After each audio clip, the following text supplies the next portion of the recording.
List الا ہوا، کہ ماہیت اس اعتبار سے کہ ماہیت ہے، کیا ہے وہ؟ لیست الا ہوا، وہ کچھ بھی نہیں ہے۔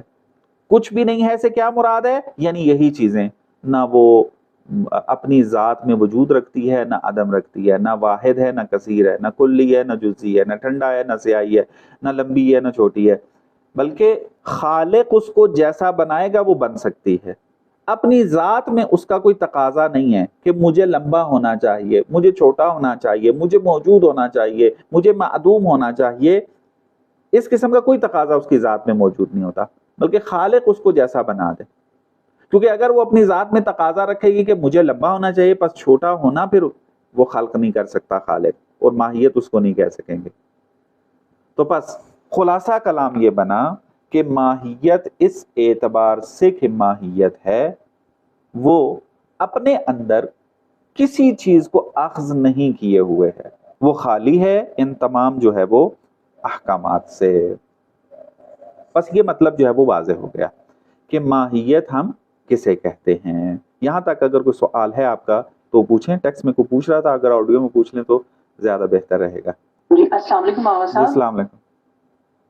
آغا صاحب ابھی آپ نے مطلب یہ بتایا کہ اگر مطلب مثال کے طور پہ کہ اگر اب مطلب ممکن ہے کہ اگر کچھ اللہ کی ماہیت میں چاہے کالا ہونا کر دے یا سفید ہونا کر دے یا مختلف قسم کی جو ہے وہ صلاحیتیں کر دے، یہ اب خدا کو پتہ ہے، ٹھیک ہے، لیکن آغا صاحب اگر خدا نے جس کے اندر مطلب جیسے کہ کالا ہونا اب ڈال دیے یہ چیز، تو اس کے بارے میں ہم یہ نہیں کہہ سکتے کہ اس کی جو ماہیت ہے وہ کالا ہونا ہے؟ نہ ماہیت کو ہم نہیں کہیں گے، ماہیت کیونکہ ماہیت اس کی انسان ہے، تو انسان کے اندر اگر کالا ہونا اخذ ہوتا تو پھر سفید انسان نہیں ہونے چاہیے۔ پھر ہم یہ کہیں گے کہ یہ جو انسان کا فرد ہے، انسان کا فرد کالا ہے، ماہیت کالی نہیں ہے۔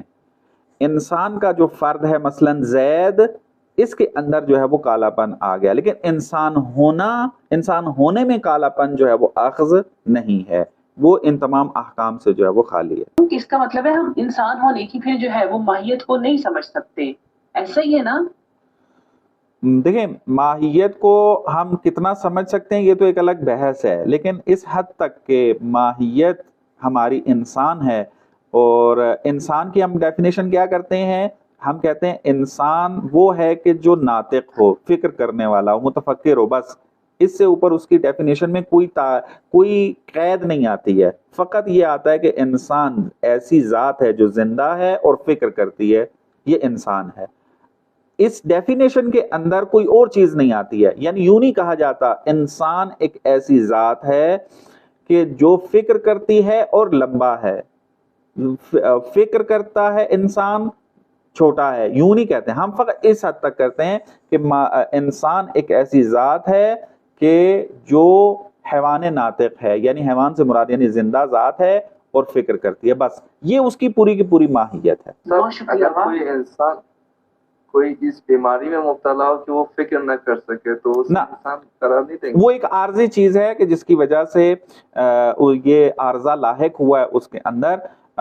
اگر یہ عارضہ نہ ہو تو ماہیت کے اندر صلاحیت موجود ہے کہ وہ فکر کرے، چونکہ باقی افراد جو ہیں وہ فکر کر رہے ہیں۔ اب یہ فقط ایک بندہ تو انسان نہیں ہے، اربوں انسان جو ہیں وہ اس کے افراد ہیں ماہیت انسان کے، تو وہ فکر کر رہے ہیں۔ تو ماہیت جو ہے وہ کیا ہے، وہ فکر کرنا کوئی مشکل پیش نہیں آتی ہے اس میں۔ بہرحال یہ سارے دوسرے سوال ہیں، خود ماہیت کے حوالے سے آپ کو مطلب اصطلاح واضح ہو گئی ہے۔ استاد یہ کوئی جو ہم نے سمجھا ہے وہ ماہیہ یعنی کوئی خاص خصوصیات کو اخذ نہیں کرتا اور کلیات کو بھی اخذ نہیں کرتا، درست ہے؟ جی جی، یعنی کسی قسم کا انسان ہونے کے علاوہ کوئی اور صفت اس کے اندر اخذ نہیں ہے، اس کی ذات کے اندر۔ بعد میں نے عرض کیا کہ چیزیں اس کے افراد میں آ جاتی ہیں چیزیں، لیکن جب ہم ذات کو دیکھ رہے ہوتے ہیں، ذات انسان، ذات میز، مثلا لکڑی کی ایک ذات ہے، لکڑی کی ایک ذات ہے، اس ذات کے اندر اس کی خصوصیات مختلف نہیں ہیں کہ جو خارج میں ہمیں اس کے افراد میں نظر آ رہی ہوتی ہیں کہ ایک لکڑی جو ہے وہ فلانی قسم کی ہے، ایک لکڑی جو ہے وہ فلانے قد کی ہے، لکڑی جو ہے فلانے رنگ کی ہے، لکڑی جو ہے وہ فلانے جسامت کی ہے. یہ تمام چیزیں جو ہیں وہ اس کی ذات ہونے میں اخذ نہیں ہے. لکڑی لکڑی ہے، باقی صفات جو ہیں وہ بعد میں عارض ہوتی ہیں اس کے اوپر آ کر. تو اس کو ہم کہتے ہیں کہ ماہیت اپنی ذات میں فقط ماہیت ہے، اس کے علاوہ کچھ نہیں ہے، باقی چیزیں جو ہیں وہ عارض ہوتی ہیں. ما ہوا کے جواب وہی ماہیت. جی جی، اس کی جو ڈیفینیشن کی جاتی ہے، ماہیت کیا ہے جو ما ہوا کے جواب میں آئے. ما ہوا کیا ہے؟ یہ حقیقت کے بارے میں سوال کرنے کا ایک مرحلہ ہے. یعنی ما ہوا کے ساتھ ایک حقیقت کا سوال کیا جاتا ہے. جیسے میں نے مثال دیا آپ کو. ایک اور مثال دیں جی، اس سے زیادہ واضح ہو. مثال مثلا یہی ایک مثال دیا تھا، کسی نے میز کو نہیں دیکھا تھا. جی جی، اب اگر بولے یہ کیا ہے، تو اگر کوئی کہے جواب میں کہ یہ میز ہے، تو میز وہی اس کا ماہیت ہے. جی، میز اس کی ماہیت ہے چونکہ ما ہوا کے جواب میں واقع ہو رہی ہے. یا مثلا ایک مثال دیتا ہوں آپ کو، ڈائناسور کو اگر کسی نے نہ دیکھا ہوا ہو، وہ اس کی حقیقت کو نہیں جانتا. اب ڈائناسور کو دیکھ کے اس کو یہ تو پتا چل گیا ہے کہ یہ وجود رکھتا ہے، درست ہے. اس کو یہ بھی پتا چل گیا ہے کہ یہ جو ہے وہ فلانے رنگ کا ہے، اس کا فلانا قد، یہ ساری چیزیں اس کو پتا دیکھ کر چل گئی ہیں. لیکن اس کو یہ نہیں پتا چل رہا کہ یہ اس کی حقیقت کیا ہے، اس کی ماہیت کیا ہے، مثلا کیا ہے. وہ پھر سوال کرے گا، اگر عربی دان ہوگا وہ پھر یہ سوال کرے گا ما ہوا. تو جواب دینے والا اگر اس کی ذات کو جانتا ہوگا، اس کی حقیقت کو جانتا ہوگا، تو وہ اس کے بارے میں بولے گا. مثال کے طور پہ ہم ابھی تو یہ نام ہے اس کا، اس کی حقیقت کیا ہے ہمیں نہیں معلوم ہے. ہم وہ ما ہوا جب کہے گا، وہ جواب میں کہے گا کہ اس کو ہم ڈائناسور کہتے ہیں. وہ ڈائناسور جو ہے وہ اس کی ماہیت کہلائے گی آ کر، درست ہے. جیسے مثلا مجھے دیکھ کر، آپ کو دیکھ کر اگر کوئی بندہ پہلی دفعہ انسان دیکھ، مثلا خلائی مخلوق کوئی آ جائے اور آ کر کہے کہ ما ہوا، تو اس کے جواب میں کہیں گے کہ انسان ہے، درست ہے. تو انسان جو ہے وہ ماہیت کہلائے گی. یعنی ما ہوا کے جواب میں ہمیشہ ماہیت واقع ہوتی ہے. تو اسی وجہ سے ماہیت کی جو ڈیفینیشن کی جاتی ہے کہ ما ہوا کے جواب میں واقع ہوتی ہے. اور اگر ہم اس کو سادہ بیان کرتے رہیں، ماہیت کیا ہوتی ہے؟ ماہیت ایک چیز کی حقیقت، ایک چیز کی ذات، یہ جو ہے وہ ماہیت کہلاتی ہے. آغا ماہیت کو نیچر بھی کہہ سکتے ہیں. نیچر نہیں، میں نے عرض کیا کہ ماہیت جو ٹرم یوز ہم کر رہے ہیں انگلش میں، اس کو کیوڈٹی کہیں گے، نیچر نہیں کہیں گے اس کو. ٹھیک ہے، میں نے وائٹ بورڈ پہ انگلش لکھا ہوا ہے، اگر آپ اس کو دیکھ لیں تو وہ اسپیلنگ وغیرہ میں غلطی نہ ہو اس میں آ کر. تو یہ ماہیت تھی.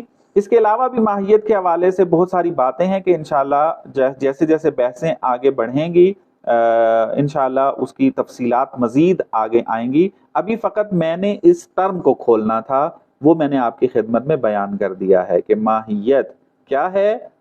ما ہوا کے جواب میں واقع ہونے والی چیز ماہیت کہلاتی ہے.